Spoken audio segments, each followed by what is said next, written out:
We're delighted to welcome you to the 14th Jaipur Literature Festival protected by Dettol, straight from the beautiful Diwan Khas of the iconic Amer Fort. What you see in my backdrop is the Sheesh Mahal with this incredible mirror glass work which was constructed by Mirza Raja Jai Singh during the period of 1621 to 67 AD. This was also called Jai Mandir, and the Raja met his special guests like envoys from other rulers over here.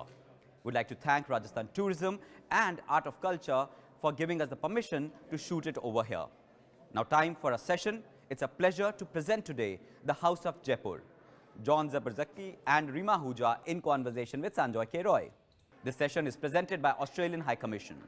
The House of Jaipur has all the ingredients necessary to define a legend: exquisite Maharanis, handsome Maharajas on horseback, conspicuous wealth, and what they call homes, the rest of us call palaces. John Zubrzycki's latest book on this royal household goes behind sealed doors to unearth more untold stories and also to set the vanishing phenomena of centuries-old feudal lifestyles against the reality of post-independence, modern democratic India. Archaeologist, historian and author Rima Hooja's latest book is Maharana Pratap, the Invincible Warrior. John Zubrzycki is the author most recently of the House of Jaipur, which tells the inside story of India's most glamorous royal family. His other books are Jaduwalas, Jugglers and Jinns, which traces the evolution of India's conjuring traditions. The Last Nizam, the rise and fall of India's greatest princely state, and the mysterious Mr. Jacob, diamond merchant, magician and spy. Our next speaker, Rima Hooja. Rima is an archaeologist, historian and former member, National Monuments Authority. Hooja is the director, MSMS-II, Museum City Palace, Jaipur, and managing trustee, Jaipur Virasat Foundation. Her books include Prince, Patriot, Parliamentarian, Crusader for Self-Rule, Rajasthani Stories Retold, Rajasthan, A Concise History, and Maharana Pratap. Sanjoy K. Sanjoy is an entrepreneur of the arts, is the managing director of Teamwork Arts, which produces over 33 highly acclaimed performing arts, visual arts, and literary festivals in 40 cities across the world, including the iconic annual Jaipur Literature Festival. Please do remember to comment by typing it into the comment section on your screens. Ladies and gentlemen, presenting the House of Jaipur, John Zubrzycki and Rima Hooja in conversation with Sanjoy K. May I please invite His Excellency Barry O Farrell, Australia's High Commissioner to India, to introduce this session. It gives me great pleasure to introduce the House of Jaipur session at the Jaipur Literary Festival. For more than a decade, the Australian High Commission in India has been supporting the festival, rightly called the Kumbh Mela of Literature. Each year we've worked with the festival to present a range of contemporary Australian writers, authors and publishers at JLF. The festival has provided an excellent opportunity for Australian writers to connect with audiences and counterparts both here in India and globally. Our partnership with the JLF has proved to be a seeding ground for several book projects, along with many friendships and connections. It's resulted in reciprocal arrangements with Indian publishers visiting the Sydney Writers' Festival. Indian authors and writers have also participated at the Melbourne Writers' Festival, and we've also seen India's premier Jadugar, Sanjoy K, bring his magic to Adelaide. So I'm pleased the Australian High Commission is able to continue this productive partnership with the JLF. Despite the challenges of the past year, the JLF team has continued to provide quality offerings to those who, especially during the pandemic, have sought solace, diversion and stimulation.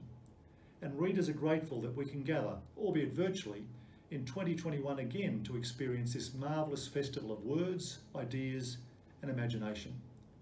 Which brings me to this panel, the House of Jaipur. Australian author Dr. John Zubrzycki is no stranger to India, or to the diplomatic profession for that matter. His connections to India reach back more than 40 years. After studying South Asian history and Hindi at the Australian National University, John travelled across India and developed a deep and abiding connection with its people and their culture.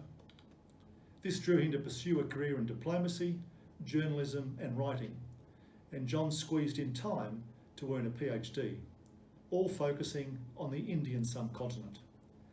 John's books represent an eclectic range of subject. His most recent book, The House of Jaipur, tells the story of India's most glamorous royal family and is a particularly fitting topic for our discussion today. It's a riveting read and demonstrates John's knack for weaving together powerful and compelling narratives from his gathering of history strands. There's no better way to develop cultural understanding but through the sharing of stories and the exchange of thoughts and ideas. Literature, and writing to that end, helps present unique insights into a culture, a people, and their experienced reality. This is where, for me, the House of Jaipur shines. And now to our panel. We're joined today by Rima Hooja, of course John Zubrzycki. I note that not only are they all historians by training, but they've all written about Jaipur and Rajasthan. All three of our panellists have also written about royalty in one form or another. I look forward to the conversation today, which I'm sure will make for a fascinating discussion, given the knowledge and different perspectives of our panellists. So it's over to you, John, Rima.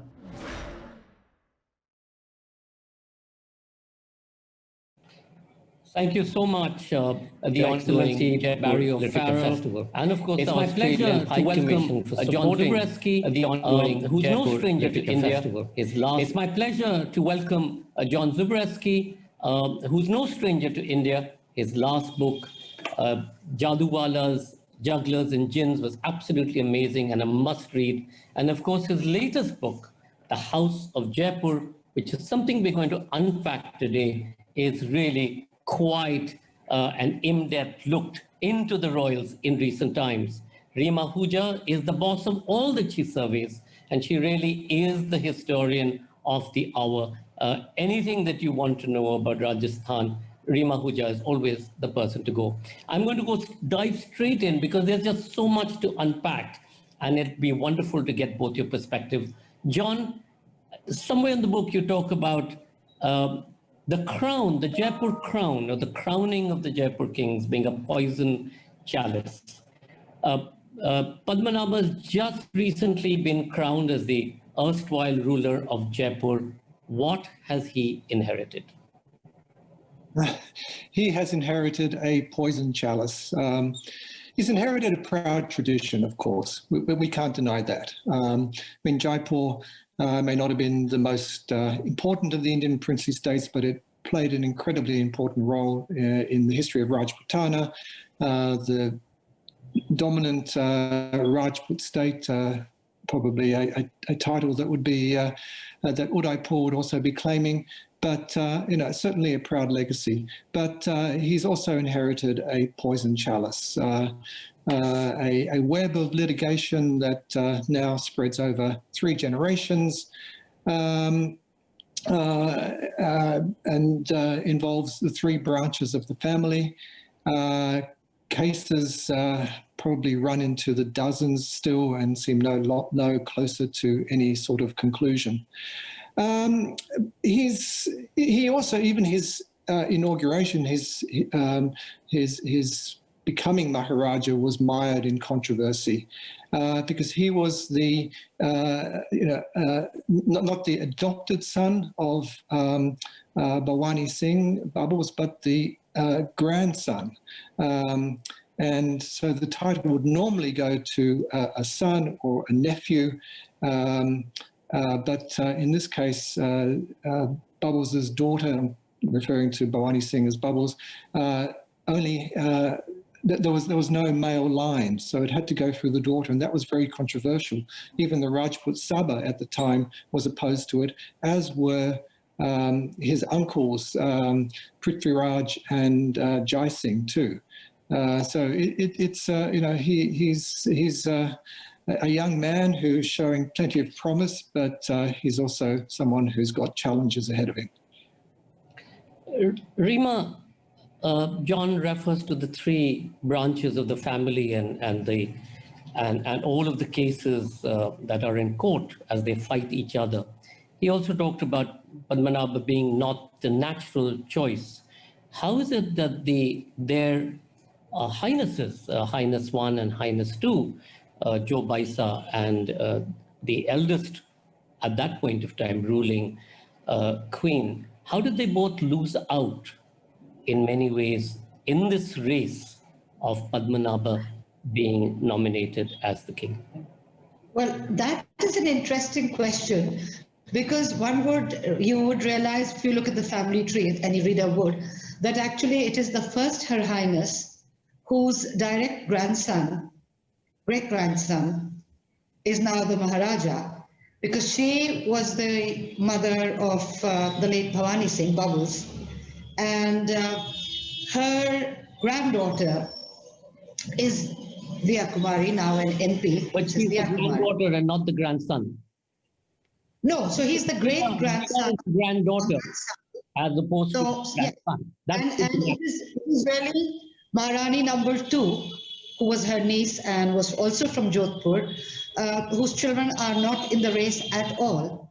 And of course, for the most, the glamorous Maharani, later Rajmata Gayatri Devi, her only son died during her lifetime. So in effect, I think that branch was never in the race to be Maharaja. They could have been. Now, having said all of that, and we talk about tradition, there is a lot of tradition. But tradition, as we all know, is constantly being remade, not just in the present, which it definitely was. There are two controversial things, which I'm sure John will come up with the next in a bit also. But over time, there would be something they would say, oh, we haven't done this in maybe 200 years. But that doesn't mean that there wouldn't be a start. So there have been several starts in the past also. Suraj gave the introduction from the old fort of Amer. Now, even moving away from there, or even some of the marriages made at that point, were a break with tradition. So in a sense, I think all the ruling families were reinventing tradition, but also reinventing themselves and taking steps when they could. In this case, of course, they are no longer the rulers. So it becomes more of a personal matter of what you do within your family. But then when you are so well known, then nothing is personal anyway, because the world wants to know what's going on. So that's John, where we are with that. John, taking from what Rima said, reinventing tradition. I mean, this is not the first time that controversy has sort of plagued the dynastic succession. Tell us about Mormukut and what happened there and the two villages. I mean, many of us think that it actually passes through one particular bloodline, but it's not true of most of these families. No. They adopted. No. Yeah. I mean, you have to keep in mind one thing. I mean, it's probably an apocryphal story that these ruling princes had multiple wives, dozens of offspring, both legitimate and illegitimate heirs, but as was often the case in Jaipur, certainly with Ram Singh II and then with Madho Singh, there were no legitimate heirs. There were no sons to inherit the title. So Madho Singh adopted Mormukut Singh, Saiman Singh, or Jai, as we'll probably be referring to him later, from the village of Isada, a small tikana, about 80 kilometers from Jaipur. Now, there was another tikana called Jalai, which was the one that was supposedly favored over Isada. But again, Madho Singh went against tradition and adopted Mormukut Singh from the Isada. And Mormukut Singh was not even the eldest son. He was the second son. So, again, so that was controversial as well, to the point that when Mormukut Singh was adopted, there were genuine fears among the British, who, of course, had a final say in a lot of these matters, that his very safety, his very life was in danger. And when he was whisked away from Kota to be taken to Jaipur and told that he was going to be the next ruler of the state, there was armed guards, and there were and the cars were changed halfway. It was all done in great secrecy. A lot of intrigue there. So yes, it really, even his accession to the throne was very controversial. And John, you talk about the curse, which is why there were no male heirs. Tell us a little bit about that curse, and then I'm going to ask Rima about how much of this adoption was because of the British as opposed to... Well, Madho Singh, he believed that if he nominated a male heir that he would die within 6 months. That was not the case in the end, but he did die shortly afterwards. But the whole story of Jaipur, there's a bit of a curse hanging over it. And even if you look at the Kuch Behar side of the family as well, which is really tragic. I mean, we should really talk about Kuch Behar sometime in the course of this discussion, because that's where Gayatri Devi came from. And there was not a single male in that line who lived beyond the age of 50. They all died of alcohol-related causes. And there is no Kuch Behar lineage anymore. They've all gone. But yes, so there are, I think, many curses in this story, not just the one that Madhav Singh believed in at the time. Rima, how much had the British to do with this whole thing about if you didn't have a male heir, the state lapsed, and therefore what John talks about, reinventing tradition, was this part of it that every Thikana, every major ruler had this particular bloodline from where they adopted, which was recognized by the British? Has that got a lot to do with the way that the Indian ruling families of erstwhile princely India sort of managed, because of the fact that the British East India Company, not necessarily the Crown, but the British East India Company had much to do with the affairs of the states of India? Right. So Sanjoy and John both, from the time that they signed these treaties with the British East India Company, which in the case of Rajasthan is, roughly 1803 to 23 is the period they do that.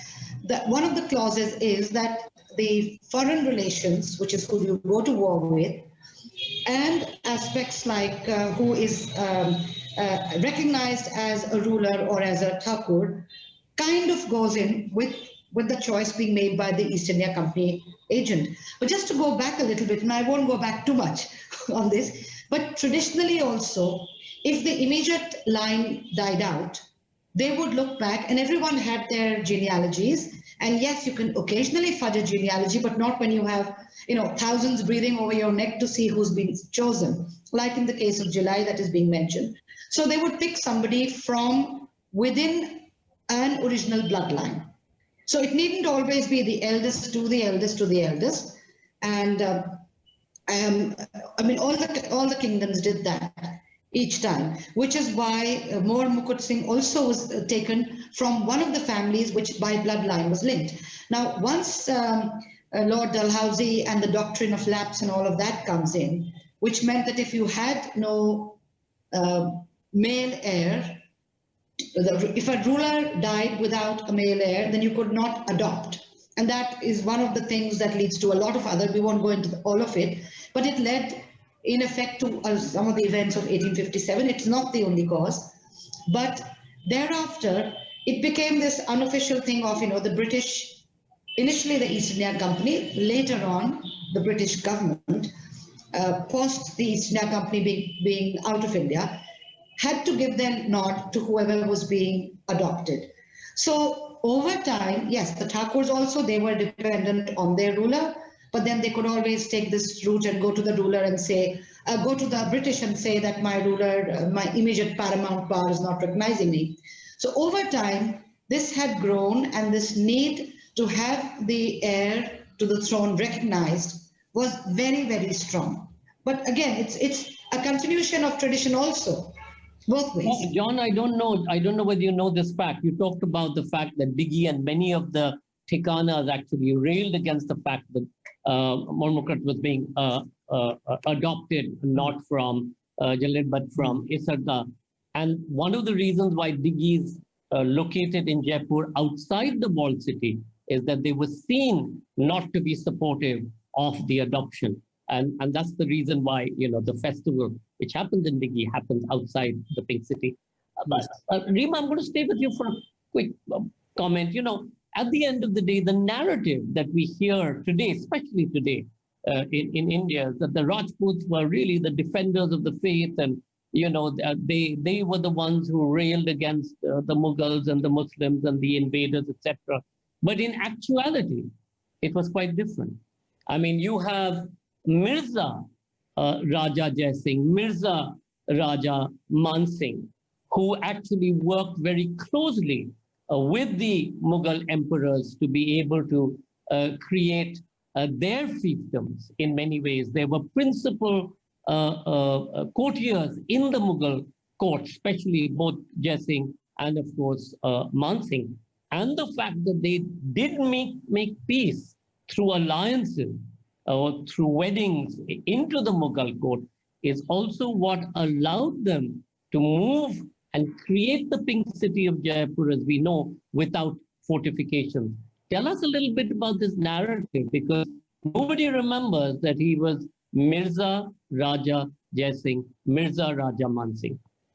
Well, actually, the title of Mirza continues even up to when More Mukut Singh becomes Maharaja Savai, and he's Raj Rajeshwar and Mirza is one of his titles. But so this is interesting because I have been looking into that period also. And one of the popular narrative is, that the Amer, the Dhundar family gave their daughter in marriage to the Mughals. Late Rani Lakshmi Kumari Chunawat, bless her, had done a lot of recordings of that time, and she was a storyteller, raconteur. And she said we had established relationships in which royal house somebody would marry. Because as she said, a king's daughter would marry another king or a prince. And she said when some of them become Muslim, now this is pre-Mughal she's talking, some of them become Muslim, and she says we continue with those marriages. Now that is one aspect. Politically, to save a kingdom, people come to certain terms. In the case of Amer, the main thing is you gave away your daughters.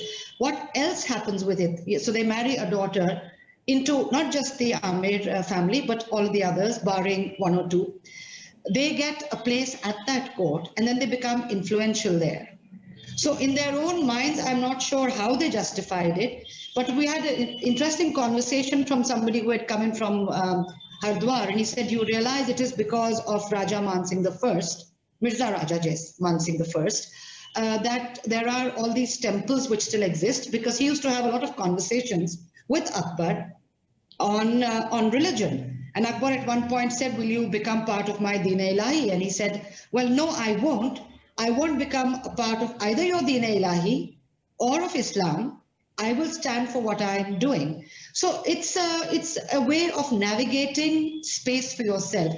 I think if an analogy needs to be made, and we don't often make those, it will be much more with what is happening with the large Turkish Empire, which has people from so many other religious beliefs, and not just a main faith, but even ways of within that faith of existing. And the same Akbar who gives these titles of Mirza, which in his time was being given only to princes of the noble blood. So he's giving someone this honor. He also listens to the Jains, and he is vegetarian on certain days. Now, just continuing with the Mirza bit, Mirza Raja Jai Singh, the famous one who, again, is active all over India and up to Afghanistan. It was on his word that Chhatrapati Shivaji Maharaj came to attend the court of Aurangzeb, which again we know about. And when he gets insulted, when Chhatrapati Shivaji Maharaj gets insulted and he walks out, showing his back to the emperor, very politically perhaps, we don't know, Jai Singh is not at Agra, but his son, the prince, who later on becomes another Mirza, Mirza Raja Ram Singh I, is there. And Aurangzeb more or less says something like, off with his head. And the son says, no, you can't, because my father gave his word. So you can't have my father kind of forsworn. And Aurangzeb says, right, imprison him. Ram Singh then manages to have him taken into the Dhundar Amer, it is pre-Jaipur, camp, and put in a Haveli there, from which he escapes. So, it's negligence on the part of the people who are guarding him, which is the Dhundar Amer people. And for that, Mirza Raja Jai Singh is forbidden to come into court. The son is penalized. There's a letter in the Bikaner archives which says from Aurangzeb to Mirza Raja Jai Singh, saying that if Kuwar Ram Singh hadn't been your son and hadn't done so well in other battles, I would have had him skinned and words to that effect. You can't do it. You are interdependent on each other. So even this grand... Rima, all that thought of interdependence. John, Rima talked about how in Akbar's time he saved many of the temples, donated land. It was actually the zanana, the women in his zanana, his queens, who were party to that. Your book pays tribute to all of these incredible women: Virginia, Jobaisa, Indira, and of course Aisha. But let's start with Indira. Indira, the daughter of the Baroda court, very progressive parents, a father who turned his back on the king emperor, in fact, quite surprisingly. And she left, 26 gun salutes or 32 gun salutes to marry into a small principality of Kuch Bihar. Tell us a little bit about Indira, whose photograph is absolutely still so enigmatic. Yes, look, she eloped with the third in line to the throne of Kuch Bihar, but shortly after their marriage, the Maharaja and then his successor, both died, and then her husband died as well, all from alcohol-related causes, and so. It was in about 1919 that she found herself the ruler of Kuch Bihar, much to the displeasure of the British, because they didn't particularly think that she was qualified to be a ruler. They didn't like the fact that there was a woman ruling over this small but strategically important state in eastern India, close proximity to Bhutan, etc. But she defied the British. She stood up to them and proved to be a very competent ruler, but a controversial one as well, because she spent a lot of time in Europe, in the casinos of France, and she also took a Muslim lover. And she took a Muslim lover, yes, and they had a daughter who is Gayatri Devi's half-sister. And this is a fact that was never, ever acknowledged by Gayatri Devi, and in fact hasn't been acknowledged by anyone officially in the family, although I did get Prithviraj Singh, who unfortunately passed away last year, to acknowledge the fact. But quite an extraordinary admission that she had a half-sister who she claims in her memoir was adopted. But yes, Indira Devi not only defied the wishes of her father, turned her back on the betrothal to the Maharaja to Scindia of Gwalior, became a fashion icon, became a very extremely liberated woman, and quite an extraordinary character in her own right. And Gayatri Devi, looked up to her, obviously. She was a big influence on Gayatri Devi's life. But when you compare the two women, Indira stands, head and shoulders above Gayatri in many ways, because Gayatri went into a marriage with Jai, with Sawai Man Singh, in the full knowledge that she would be his third wife. Her mother had just the one husband. And the Kuch Bihars always just had the one, they didn't have more than one wives either. And knowing about her husband's philandering, you mentioned Virginia Sherrill in your question to me. Jai had a very long and very open affair with this Hollywood actress, proposed marriage to her even at the same time as he was assiduously courting Gayatri Devi to be his third wife. Nothing about this is mentioned in her memoirs, but she would have been completely aware of it. Yes, she did do a lot for, she finally shed purdah, and she went into purdah knowing that, if she married into Jaipur, she would go into a very traditional Rajput society. She overcame a lot of the strictures of purdah and did a lot for the state, but when you do compare her to her mother, she is not the extraordinary figure that Indira was.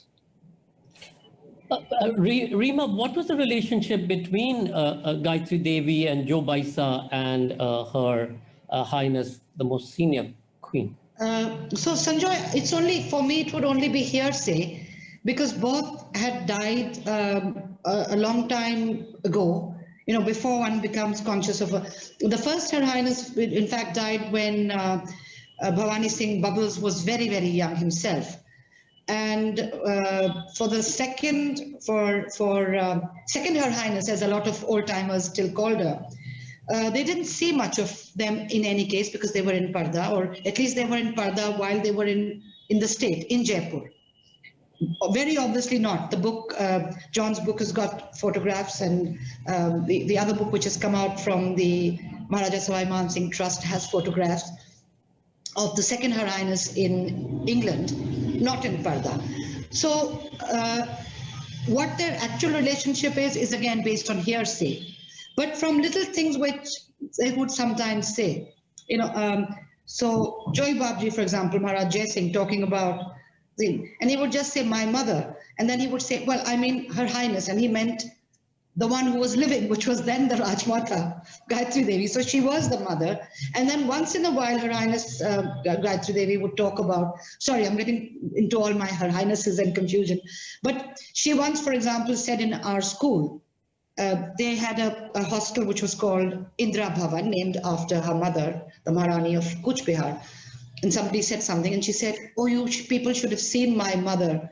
She was, as John just said, she was not quite in awe, but her mother fascinated her. Her mother was like a role model, and she never got over the fact that she, in her own mind, her mother was more beautiful than Gayatri Devi herself was. When it came to occasional references to Joy Babji, Pat Babji's mother, and she just said, she says, I don't think she would even have said Jo Didi in front of my thing. She would have just said, oh, second Her Highness was a very beautiful woman. She has said that. But that's the which my person. All the photographs, Jo Baisa's photographs are just astonishing. He was, whatever. Yes. She wanted to live the life that in many ways her husband then had Gayatri Devi living. Yes. John, all of them, they wine, they dine. He was gifting Bentleys, etc. Indira herself lived an absolutely incredible life of champagne and Cannes and Paris and so on and so forth, even while their states were being neglected and their finances were problematic. Yeah, that's right. I mean, the Jaipurs, and I'm talking about Jai and Aisha, Sawai Man Singh and Gayatri Devi, every year in May, they would leave for England, where Jai would be playing polo, and they would be attending parties, and they would be mixing with the Mountbattens and the Windsors and the British aristocracy, or they'd be going to America. I actually, what strikes me is that about the story, and something that I really just thought of after actually writing the book, is that it's no coincidence that Gayatri Devi started to involve herself more and more. They got married in 1940, so just after the war broke out. During the war, they could not travel to England, obviously, because they couldn't board a ship or fly in an airplane. So they stayed in India. And that was when Gayatri Devi started to involve herself in women's education, in sport, in charities like the Red Cross, raising money for the war effort and so on. And I think that maybe had the war not broken out, had they simply gotten married, they would have probably have just continued that lifestyle that they were so used to, that Jai was so used to and that Gayatri Devi fitted in so well with. And they continued it on afterwards. So maybe she would not have had that sort of, wouldn't have felt that necessity to involve herself so much in the causes that she took up. I'm not saying that she wouldn't have in the long run, and I'm not questioning her commitment to those causes, but I think that it was the fact that they were stuck in Jaipur, stuck in India, that she, looked closer to home as to what she could do, how she could involve herself more in these things. And John, at the but same tell time, me, how did they afford the kind of lifestyles that you talk about? I mean, these are incredible. You're talking about 700-800 people sailing on a ship with, canisters of Ganga Jal and silver, whatever, and gifting of Rolls Royces and jewels and turtles walking across the table in the case of Indira's talisman with, rubies, etc. How did they afford this kind of lifestyle? They had the wealth. They had this ancestral wealth that they could draw on. That it was a feudal state. This was a feudal aristocracy. Remember. What about those stories about all the treasure in Jaikar Fort? I'd love to Rima do that. John writes about how when Bubbles is wooing Gayatri Devi, he takes her and says, once a year, the ruler gets to touch his inheritance. Rima, where is this inheritance? During the emergency, they dug up the fort. Did they find anything? Well, we don't know what they found, Sanjoy, and I keep, so one of my posts at present is also director of the Jagar Public Charitable Trust, which means, in a sense, the Kiledar.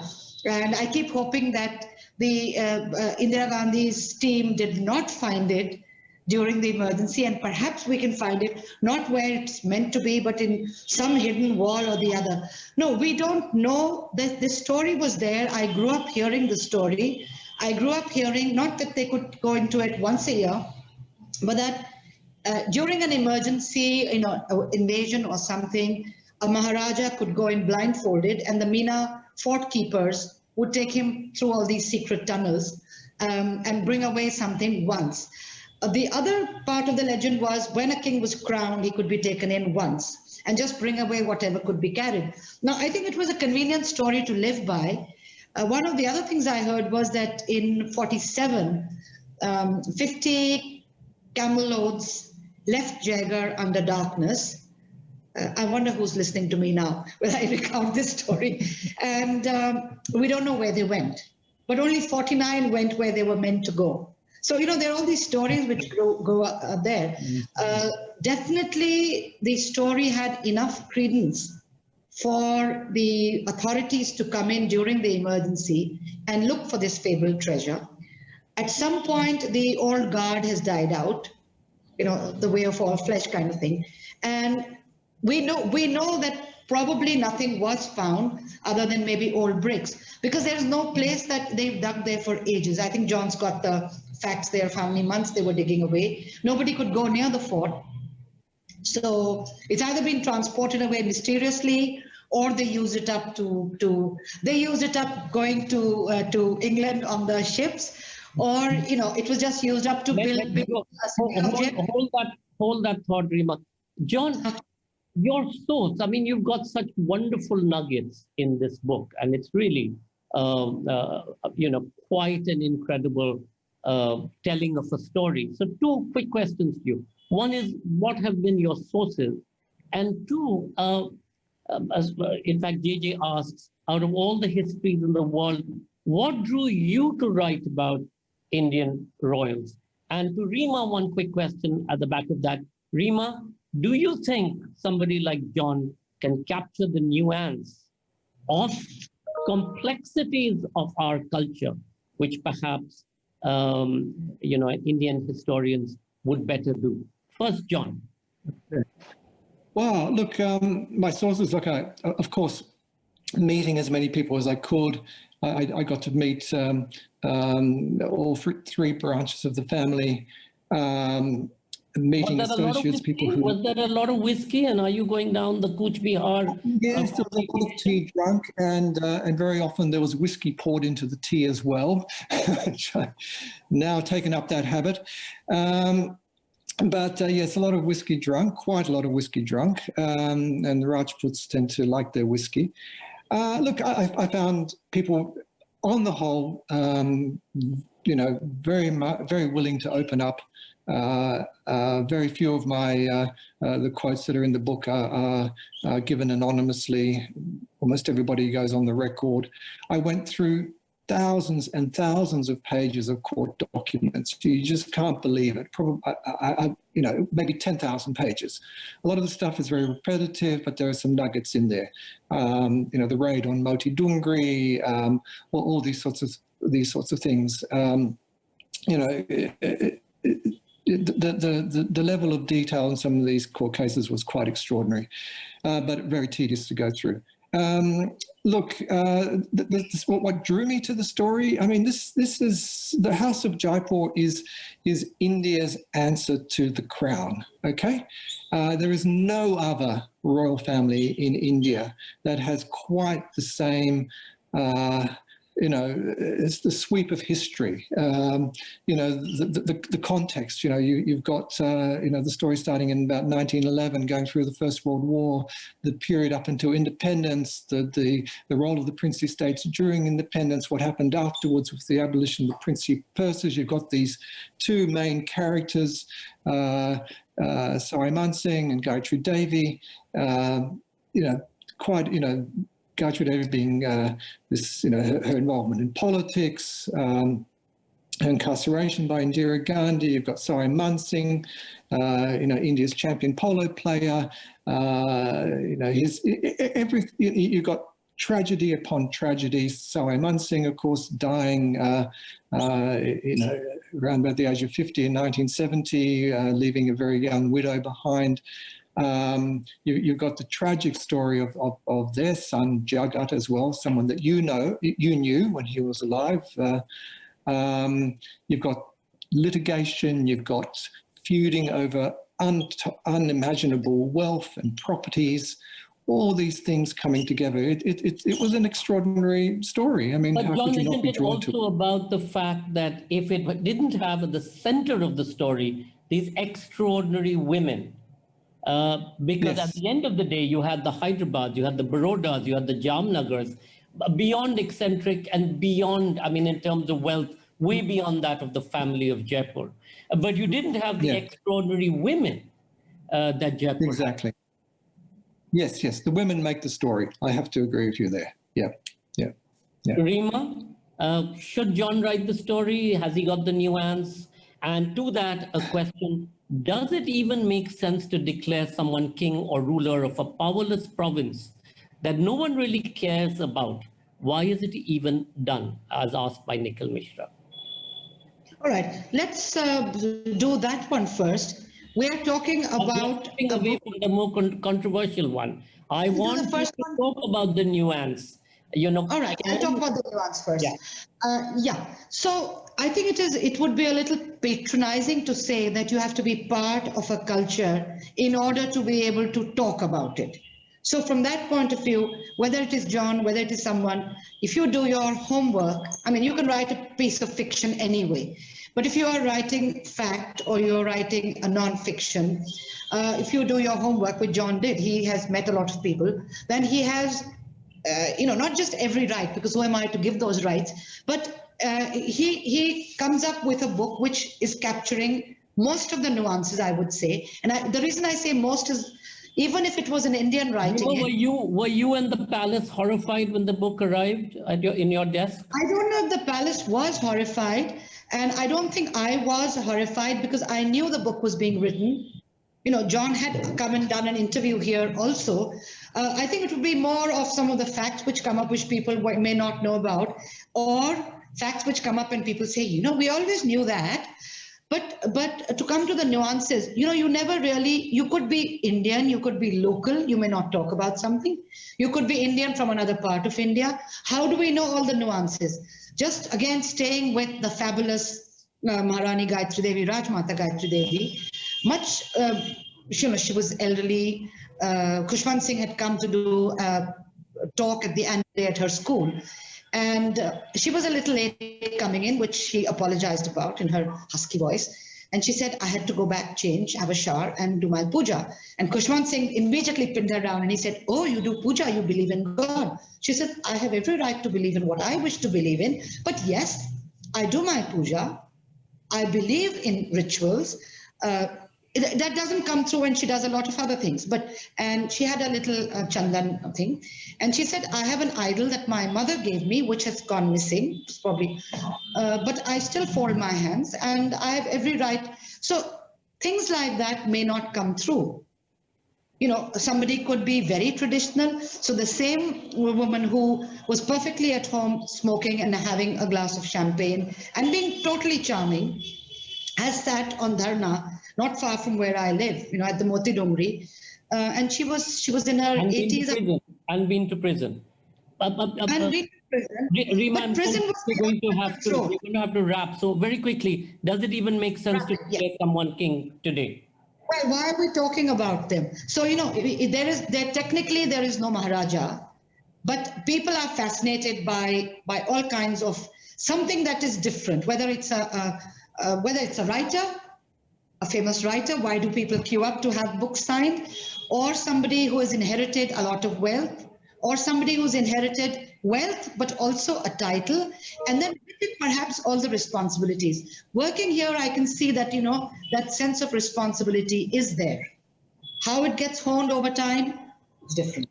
Thank you, Rima. I'm sorry, we have to wrap the session. John, a last word.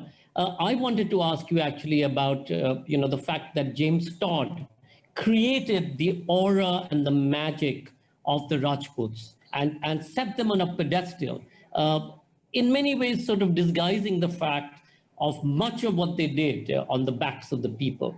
This beautifully written book, which is a Vogue magazine meets the Time magazine in a kiss and tell, but with great whatever. Give us your last statement about the book and what charmed you the most about your story. Well, it's hard to sum up in words. Look, I can see why James Todd was so enamored of the Rajputs. You know, I found the Rajput hospitality from the time I spent in Jaipur quite extraordinary. You know, I've found that hospitality wherever I've gone in India, but there was something special about the Rajputs. I mean, Todd, well, it was said, no, not Todd, but Todd quotes it in his book that a Rajput who writes a horse can't write. You know, saying that all they can do is be this martial race and you know, go to war or fight against each other and whatever.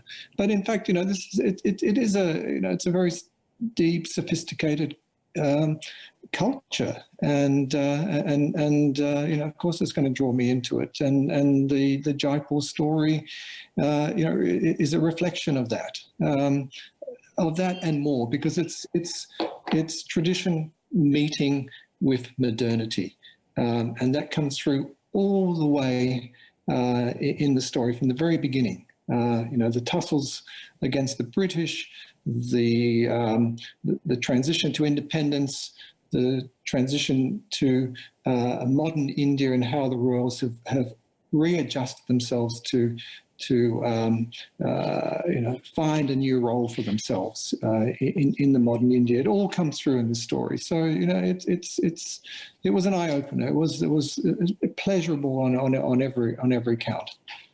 Absolutely. Thank you so much. Thank you, John Zubrzycki. Thank you for this book. For those of you who'd like to, please buy and order a copy online on our website, The House of Jaipur, John Zubrzycki. Absolutely brilliant. Also reaffirms one of the reasons why the Jaipur Literature Festival is in Jaipur as opposed to anywhere else in Dighi. Rima Hooja, thank you so much. Absolutely delightful. I wish we could have talked. We couldn't even unpack, you know, 4/5 of the book. Take care. Stay safe. Thank you, John Zubrzycki, Rima Hooja, for this really incredible conversation. We'd also like to thank Australian High Commission for presenting this session. We'd also like to thank our celebration partner, Diageo. And thank you all for watching and being such a great audience. Please stay logged on to continue to watch with us the series of exciting sessions featuring a stellar list of speakers that have been specially curated for you. As you're aware, the cultural sector has been critically impacted by this pandemic, and while we have braced ourselves to embrace the new normal, we have struggled to ensure that we can continue to bring you a free flow of knowledge and ideas. We'd love for you to support us at Teamwork Arts. Any contribution is welcome and would help spread knowledge and ideas seamlessly against all odds. You can also tweet using hashtag Jaipur Literature Festival 2021 @Jaipur Lit Fest. And remember, the festival is protected by Dettol. Hope to see you in the next session. Thank you.